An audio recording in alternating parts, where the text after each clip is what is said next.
हर माँ बाप अगर अपनी बेटी पे इतना भरोसा करने लगे कि वो कल अगर पढ़ जाती है तो वो पूरे समाज का, परिवार का और देश का नाम रोशन करेगी। अपनी बेटियों पे भरोसा करिए। आप कभी केवल बेटियों की लालसा में केवल बेटियों को ना पढ़ाएं या उनको नौकरी ना करने दें तो वो गलत होगा।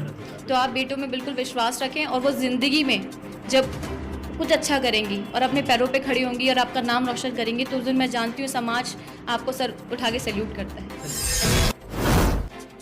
कहते हैं बुलंद और नेक इरादे वाले लोगों की सफलता हमेशा कदम चूमती है। व्यक्ति अगर मन में ठान ले तो कोई भी मंजिल कठिन नहीं होती। बुलंद हौसले मंजिल को दृढ़ इरादों वाले व्यक्ति के चरणों में ला कर रख देते हैं। एक शख्सियत ऐसी में आज हम आपको एक ऐसी ही शख्सियत से रूबरू करवा रहे हैं जिन्होंने बड़ी कम उम्र में अच्छा मुकाम और अच्छा नाम हासिल कर लिया। हम बात कर रहे हैं यूपी के डिबाई तहसील की सीओ वंदना शर्मा की।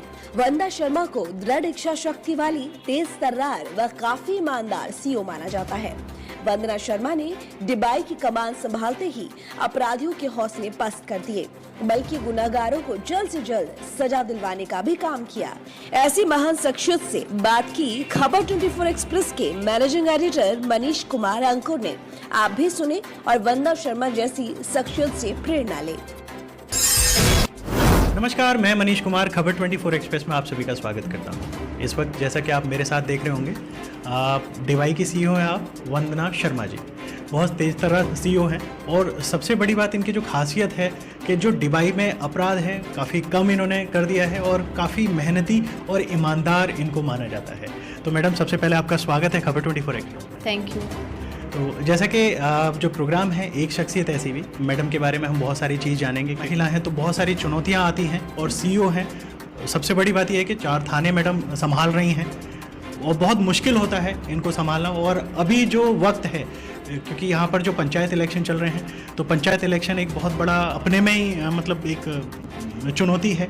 तो खैर उस सब के बारे में बात करेंगे। तो सबसे पहले हम मैडम जानना चाहते हैं कि आपकी जर्नी कैसे स्टार्ट हुई, क्योंकि आप बहुत कम उम्र में एक मतलब अच्छे मुकाम पे आई है। देखिए, पहले तो पेरेंट्स का बहुत ज़्यादा सपोर्ट उन्होंने, क्योंकि मैं बेटी हूँ और बचपन से पर उन्होंने कभी हमें ये फील नहीं होने दिया कि आप बेटी हैं तो आपको कम पढ़ना है या कुछ कम बनना है, बल्कि उन्होंने ज़्यादा के लिए प्रेरित किया कि उन्होंने बेटे की तरह हमें ट्रीट किया घर में। और वही माहौल रहता था कि हमेशा माँ बाप ने ज़्यादा ही देने की कोशिश की है हमें। और मेरे फादर एयरफोर्स में है, he is flying officer right now, और उनका फोकस सिर्फ एजुकेशन पे होता था हमारी। हमारी कोई और इम्पॉर्टेंस या प्रायोरिटीज़ होती नहीं थी लाइफ में। आप अगर सुबह उठ गए हैं तो भी आपको पढ़ना है, आप स्कूल में गए तो आपको पढ़ना है। हाँ, आपकी फ़िज़िकल एजुकेशन इंपॉर्टेंट है क्योंकि आपको अपने स्पोर्ट्स एक्टिविटीज़ को भी ध्यान देना है। हम अपने टाइम पे स्पोर्ट्स में भी खेलते रहे, लगातार को करिकुलर एक्टिविटीज़ में रहे, तो ऑल राउंड मतलब आपका डेवलपमेंट हो। पर एजुकेशन पे फोकस था क्योंकि उनको पता था कि अगर आपको लाइफ में कुछ करना है तो उसके लिए आपको पढ़ना बहुत ज़रूरी है। तो बस वही एक सिलसिला चलता रहा, हमेशा से अच्छे मार्क्स आते रहे स्कूल में। फिर एक समाज में जब आप कभी बुराइयों को देखते हैं, ऑल्दो जब मैं एयरफोर्स स्टेशन में थी, कैंपस में रहती थी, तो वहाँ आप थोड़ा सा समाज की बुराइयों से अछूते होते हैं। बट जब आप थोड़ा सा बाहर निकलते हैं, कॉलेज में आते हैं, आप देखते हैं कि अच्छा, चोरी भी कोई चीज़ होती है, लूट भी कोई चीज़ होती है, कोई आपको छेड़ भी सकता है। तो आपको समझ में आता है कि यार अगर हम इस चीज़ को नहीं बदलेंगे या हम उस सिस्टम का हिस्सा नहीं बदलेंगे, मतलब नहीं बनेंगे, तो आप हमेशा दूसरों से अपेक्षा नहीं कर सकते कि सब कुछ एकदम से बदल जाएगा। तो मैंने तब सोचा कि नहीं, मुझे सिस्टम का हिस्सा बनना है। कॉलेज के फाइनल ईयर से मैंने तैयारी शुरू की। उसके जस्ट 1 साल बाद 2013, मतलब मैं 12 में मेरा इंजीनियरिंग कंप्लीट हुई है। 2013 का मेरा सिलेक्शन है और मेरा 13 बैच है पीपीएस ऑफिसर। पहली बार में आपने एग्ज़ाम क्रैक कर लिए थे। बिल्कुल, तो ये सबसे बड़ी बात ये है कि बहुत बड़ा अचीवमेंट है, क्योंकि पहली बार में एग्ज़ाम क्रैक करना। तो जाहिर सी बात है, मैं भी चाहूँगा कि जो बेटियां हैं वो भी आपसे प्रेरणा लें कि पहली बार में एग्ज़ाम क्रैक कर दिए, तो वो बहुत बड़ी बात है, बहुत बड़ी उपलब्धि है। तो उसको थोड़ा सा प्लीज़ बताएं, जो बेटियाँ अपने आपसे प्रेरणा लें। देखिए, मतलब आपको कोई कितना भी गाइड कर ले, पर जब तक कोई चीज़ आपके अंदर से नहीं आएगी, आप कभी किसी एग्ज़ाम को क्रैक नहीं कर सकते। तो वो जब तक वो चीज़ अंदर से आ रही है आपको, कि आपको लगता है कि आपको खुद कुछ करना है, उसके बाद बाकी चीज़ ये बचती है कि फिर आप ये देखेंगे कि क्या आपका पूरा सिलेबस है, आपके एग्जाम्स बुक का क्या सिलेबस है, वो सिलेबस आपको थॉरो हो, पूरा आपने रिवाइज़ कर रखा हो। उसके बाद आपने उसको बार बार रिवाइज़ कर रखा हो जो चीज़ें आपने पढ़ी हैं, क्योंकि ऐसा होता है कि सिलेबस इतना ज़्यादा होता है कि अगर आपने चीज़ एक बार पढ़ी है या 2 बार पढ़ी है तो हो सकता है आप भूल जाएं एग्ज़ाम टाइम पे। तो अगर आपने उसका रिवीजन किया हुआ है तो मुझे लगता है कि इंसान अगर चाहे और भगवान अगर साथ है आपका और आपके पास अपने अच्छे पेरेंट्स का ब्लेसिंग्स है, आशीर्वाद है, तो शायद रास्ते बहुत अच्छे हो जाते हैं और आपको सफलता ज़रूर मिलती है। इसके अलावा जो मैडम मैं जानना चाहूँगा, यहाँ पर जो डिबाई का जो क्षेत्र है, ठीक है, आप जाहिर सी बात है आप गाजियाबाद से हैं और डिबाई का जो क्षेत्र है थोड़ा सा वो ग्रामीण टाइप का इलाका पड़ जाता है, इतना डेवलपमेंट नहीं है, थोड़ा अपराध में भी डिबाई ठीक ठाक है। आप इन चुनौतियों को कैसे देखती हैं? मतलब आपने कैसे इसको यहाँ पर अपराध को लगाम लगाने, मतलब अपराध जो है उसको लगाम लगाने की कोशिश की है?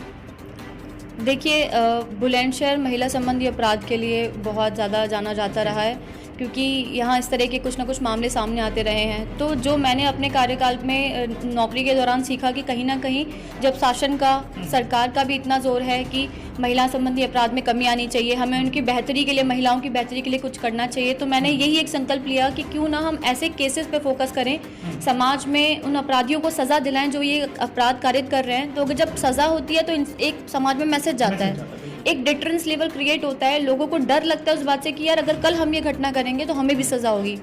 तो आप बुलंदशहर के इतिहास में हमने पहली बार एक रिकॉर्ड बनाया। सबसे पहले दुबई में हमने मात्र 83 दिन में, 83 डेज़ के अंदर हमने एक पॉक्सो के केस में, जिसमें नाबालिग बच्ची के साथ रेप की घटना हुई थी, उसमें हमने 83 दिन के अंदर सज़ा करवाई, जो रिकॉर्ड तोड़ था। उसके लिए बहुत प्रशंसा हुई, काफ़ी। उसमें आपको अवार्ड भी मिला था? जी, उसमें भी अवार्ड मिला था। उसके बाद फिर हमने अपने ही रिकॉर्ड को तोड़ते हुए, जबकि वो 83 दिन भी बहुत अच्छा रिकॉर्ड था, क्योंकि उस समय कोरोना का संक्रमण इतना ज़्यादा फैला हुआ था कि लगातार कोर्ट्स बंद ही चल रहे थे, बट फिर भी पूरी अच्छी पैरवी हुई और एक अच्छा समन्वय था जुडिशरी का, प्रोसिक्यूशन का और पुलिस की पैरवी का कि हम एक अच्छी सज़ा करा पाए। उसके बाद फिर हमने दूसरा केस मतलब लिया एक चैलेंज की तरह। फिर हमने रामघाट थाने का एक मामला था जो गैंगरेप का मामला था एक नाबालिग बच्ची के साथ, वो भी देहात का ही था, तो उसको भी हमने फिर 52 दिन के अंदर हमने फिर एक नया रिकॉर्ड कायम किया कि 50, मतलब जबकि हमें पॉक्सो के केस की विवेचना करने के लिए 60 दिन मिलते हैं, तो हमने 9 दिन के अंदर चार्जशीट लगाकर उसमें फिर प्रभावी पैरवी की और मात्र 52 दिन के अंदर एफआईआर जब से पंजीकृत हुई उस दिन से काउंट करते हुए 52 दिन के अंदर हमने उसमें जजमेंट करवाया है। तो देखिए ये बहुत बड़ा अचीवमेंट है कि एक पहला केस जो 83 दिन में, वो भी अपने आप में रिकॉर्ड है, और दूसरा केस 52 दिन में, मात्र 52 दिन में सजा दिलवाई आरोपियों को। तो ये बहुत बड़ा है। और सबसे बड़ी बात यह कि आरोपियों के मन में जो भय व्याप्त होता है ऐसी चीज़ों से ही होता है। अगर पुलिस अच्छा साथ दे दे, जो पीड़ित है, पीड़िता का अच्छा साथ दे दे, पीड़ित का अच्छा साथ दे दे, तो आरोपियों में तो अपने आप ही भय बन जाएगा, और जो जाहिर सी बात है पुलिस के खिलाफ भी भय का माहौल पैदा होता है आरोपियों में। तो ये बहुत अच्छी बात है। इसके अलावा मैडम, अभी जैसे प्रधानी के यहाँ पे इलेक्शंस हो रहे हैं, पंचायत इलेक्शन हो रहे हैं, और जाहिर सी बात है हर घर से यहाँ पे प्रधान तैयार हो रहे हैं, ये बहुत बड़ी चुनौती आपके लिए है। तो इसको कैसे संभाल पा रहे हैं? क्योंकि यहाँ पर जरा सी देर में यहाँ पे मतलब लड़ाई झगड़ा शुरू हो जाता है, तो भाग दौड़ बहुत रहती होगी आपको। जी, ये तो देखिए स्वाभाविक चीज़ें हैं, प्रधानी के इलेक्शंस बहुत टफ होते हैं, और इसमें बड़ी अच्छी बात यह है कि जितने भी हमारे सीनियर ऑफिसर्स हैं, मतलब हमारे एसएसपी सर हैं, आईजी सर हैं, एडीजी सर हैं, और मतलब डीजीपी सर से भी जो हमें आदेश निर्देश आते रहते हैं, समय समय पर उनका पालन किया जा रहा है, और जो भी कुछ कमियां रह जा रही हैं तो बार बार सीनियर ऑफिसर्स आके समीक्षा करते हैं, और समीक्षा करने से क्या होता है कि जो कमियां हमारी रह जाती हैं तो हम समय से उनको पूरा कर लेते हैं फिर। तो अभी इस समय पे हम लोग क्या कर रहे हैं कि हर गांव में जा जाके जो भी हमारे संवेदनशील, अति संवेदनशील गांव हैं उनमें हम मीटिंग्स कर रहे हैं, समीक्षा कर रहे हैं। गाँव में जितने भी शस्त्र लोगों के पास थे उनको सभी को थाने पर जमा कराया जा रहा है। अभी हम लोगों ने 80% से ज़्यादा शस्त्र जमा करा लिए गए हैं हमारे सर्कल में, और हम इसमें जो असामाजिक तत्व जिनको हम मान रहे हैं कि जो शायद प्रभावित कर सकते हैं उनको चिन्हित कर लिया गया है, सभी को भारी मुचलकों में पाबंद कराया जा रहा है। तो इसमें जब ये सब कार्रवाई हम पूरी कर लेंगे तो हमें नहीं लगता है कि उसके बाद प्रधानी के चुनाव बहुत हमारे डिफ़िकल्ट रह जाएंगे। हाँ, बट ये एक प्रक्रिया है, एक डिफ़िकल्ट प्रक्रिया है, इसमें अभी हम कहीं भी लापरवाही नहीं कर सकते। हर एक दिन हमारे लिए चुनौती है जिसको हम पूरी तरीके से निभाने की कोशिश कर रहे हैं। तो बहुत अच्छी बात है, यानी कि आप जो प्रधानी के चुनाव है बड़ी शांतिपूर्ण तरीके से करवाना चाह रहे हैं अपने इलाके में। आजकल देश में बेटी बचाओ बेटी पढ़ाओ, सर्व शिक्षा अभियान, ये बहुत सारी चीज़ें चल रही हैं। प्रधानमंत्री भी समय समय पर प्रेरित करते रहते हैं बेटियों को, महिलाओं को, कि मतलब वो आगे आएँ और अपनी शिक्षा पूरी करें, वो भी रोल मॉडल बने। तो खैर मेरे सामने एक जीता जागता उदाहरण है आपने बहुत अच्छा काम किया है, बहुत कम उम्र में काम किया है। जो अभिनेत्री हैं उनसे भी बेटियां प्रेरणा लेती हैं, लेकिन वो रील की मॉडल हैं, आप रियल की मॉडल हैं, मतलब रियल में आप बहुत अच्छा काम कर रहे हैं। तो महिलाओं को इससे मतलब क्या प्रेरणा लेनी चाहिए, क्या प्रेरित हो, मतलब अपने जीवन में उदास ना हो, ऐसी कुछ आप थोड़ा सा कुछ मंत्र हो तो प्लीज़ आप दीजिएगा। देखिए, सफलता का मंत्र तो ये है कि आप हंसते रहिए हमेशा। ज़िंदगी एक बार इंसान को मिलती है, उसको मुझे लगता है कि वो हंसते हुए निकालें तो ज़्यादा बेटर है, बजाय कि आप किसी एग्ज़ाम में आपके नंबर कम आ गए तो आपको लगता है कि जीवन का आज अंत हो गया। वो कभी अंत नहीं होता। और मुझे लगता है शायद मेरे से ज़्यादा जो बड़ी प्रेरणा है वो मेरे पेरेंट्स हैं, और मेरी बड़ी सिस्टर हैं जिन्होंने मुझे मतलब एक पेरेंट्स की तरह ही साथ हमेशा दिया है। उन्हीं को देख के हम सीखते रहे हैं हमेशा से। तो मैं शायद आज जाके लोगों को लगता होगा कि नहीं, हमारे सामने कोई सीईओ खड़ी हैं तो ये हमारे लिए प्रेरणा का मतलब प्रेरणादायक है, इनसे हम कुछ सीख सकते हैं। पर मुझे लगता है शायद मेरे पेरेंट्स से ज़्यादा सीखने की ज़रूरत है, जिन्होंने एक बेटी में ये विश्वास रखा कि उसको अगर हम पुलिस के डिपार्टमेंट में भी भेज रहे हैं, उसको इतना पढ़ा लिखा कर एक काबिल अफसर बना रहे हैं, तो अपनी बेटी पे इतना भरोसा करना। हर माँ बाप अगर अपनी बेटी पे इतना भरोसा करने लगे कि वो कल अगर पढ़ जाती है और कुछ काबिल बन जाती है, अपने पैरों पे खड़ी हो जाती है, तो वो पूरे समाज का, परिवार का और देश का नाम रोशन करेगी। तो मेरे से ज़्यादा तो प्रेरणा शायद मेरे पेरेंट्स हैं, जो समाज में एक मैसेज देते हैं कि आप अपनी बेटियों पे भरोसा करिए। आप कभी केवल बेटों की लालसा में केवल बेटियों को ना पढ़ाएं या उनको नौकरी ना करने दें तो वो गलत होगा।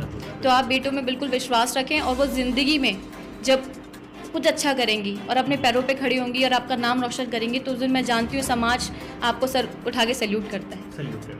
और सही बात है कि आधी आबादी है महिलाएं, ठीक है ना, और अगर महिला बढ़ती है तो देश भी बढ़ता है। मानते हैं इस बात? बिल्कुल मानते हैं। तो देखिए, मेरे साथ में वंदना शर्मा जी हैं, बहुत अच्छी बात कही इन्होंने, महिलाओं के उत्थान के लिए भी बहुत अच्छी बात कही, बेटियां कैसे प्रेरणा लें, कैसे प्रेरित हों, उसके लिए भी बहुत अच्छी बात कही। तो क्योंकि मैडम का भी समय हो रहा है, मैडम को भी जाना है, तो बहुत सारा टाइम हमने मैडम का ले लिया। मैडम, आपका बहुत बहुत आभार, आपने हमें समय दिया और महिलाओं के प्रति जो आपने चीज़ें बताई हैं, इसके अलावा जो आपने डिवाइन क्षेत्र में जो काम कर रही हैं वो वाकई काबिल तारीफ़ है। आप ऐसे ही काम करते रहें, हमारी बहुत बहुत शुभकामना आपके साथ है। धन्यवाद आपका, आप हमारे साथ जुड़ी जी। Thank you. धन्यवाद। मैं मनीष कुमार, खबर 24 एक्सप्रेस।